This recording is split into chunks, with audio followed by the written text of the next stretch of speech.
Mateus, capítulo 26. E aconteceu que, quando Jesus concluiu todos estes discursos, disse aos seus discípulos: Bem sabeis que daqui a 2 dias é a Páscoa, e o Filho do Homem será entregue para ser crucificado. Depois os príncipes dos sacerdotes, e os escribas, e os anciãos do povo reuniram-se na sala do sumo sacerdote, o qual se chamava Caifás. E consultaram-se mutuamente para prenderem Jesus com dolo e o matarem. Mas diziam, e não durante a festa, para que não haja alvoroço entre o povo. E, estando Jesus em Betânia, em casa de Simão, o leproso, aproximou-se dele uma mulher com um vaso de alabastro, com unguento de grande valor, e derramou-lhe sobre a cabeça, quando ele estava sentado à mesa. E os seus discípulos, vendo isto, indignaram-se, dizendo: Por que é este desperdício? Pois este unguento podia vender-se por grande preço, e dar-se o dinheiro aos pobres. Jesus, porém, conhecendo isto, disse-lhes: Por que afligis esta mulher? Pois praticou uma boa ação para comigo. Porquanto sempre tendes convosco os pobres, mas a mim não me haveis de ter sempre. Ora, derramando ela este unguento sobre o meu corpo, fê-lo preparando-me para o meu sepultamento. Em verdade vos digo que, onde quer que este evangelho for pregado em todo o mundo, também será referido o que ela fez, para a memória sua. Então um dos 12, chamado Judas Iscariotes, foi ter com os príncipes dos sacerdotes. E disse: Que me quereis dar, e eu vô-lo entregarei? E eles lhe pesaram 30 moedas de prata. E desde então buscava oportunidade para o entregar. E, no primeiro dia da festa dos pães ázimos, chegaram os discípulos junto de Jesus, dizendo: Onde queres que façamos os preparativos para comeres a Páscoa? E ele disse: Ide à cidade, a um certo homem, e dizei-lhe: O mestre diz: O meu tempo está próximo, em tua casa celebrarei a Páscoa com os meus discípulos. E os discípulos fizeram como Jesus lhes ordenara, e prepararam a Páscoa. E, chegada a tarde, assentou-se à mesa com os 12. E, comendo eles, disse: Em verdade vos digo que um de vós me há de trair. E eles, entristecendo-se muito, começaram cada um a dizer-lhe: Porventura sou eu, Senhor. E ele, respondendo, disse: O que põe comigo a mão no prato, esse me há de trair. Em verdade o Filho do Homem vai, como acerca dele está escrito, mas ai daquele homem por quem o Filho do Homem é traído. Bom seria para esse homem se não houvera nascido. E, respondendo Judas, o que o traía, disse: Porventura sou eu, Rabi. Ele disse: Tu o disseste. E, quando comiam, Jesus tomou o pão, e abençoando-o, o partiu, e o deu aos discípulos, e disse: Tomai, comei, isto é o meu corpo. E, tomando o cálice, e dando graças, deu-lhe, dizendo: Bebei dele todos. Porque isto é o meu sangue, o sangue do Novo Testamento, que é derramado por muitos, para a remissão dos pecados.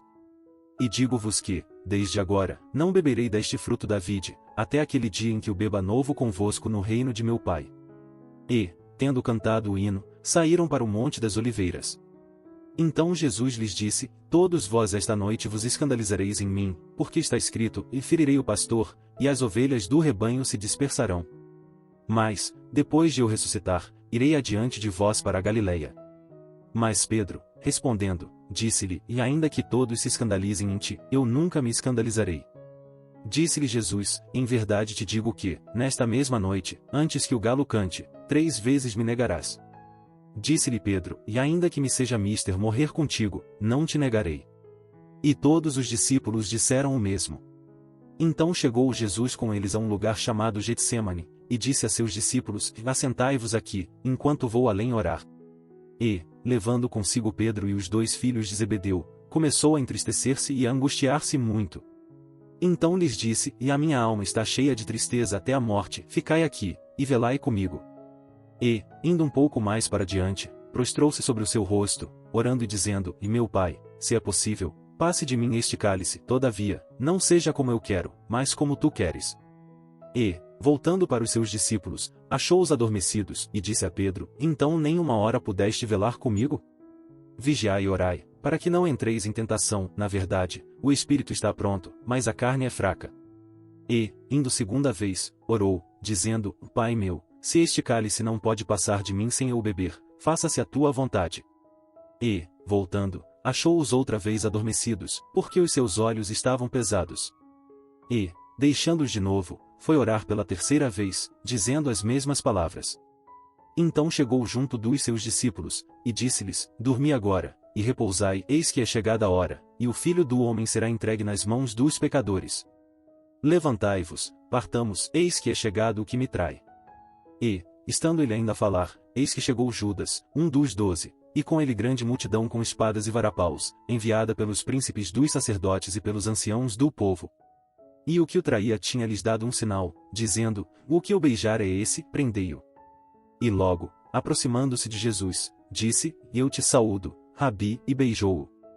Jesus, porém, lhe disse: E amigo, a que vieste?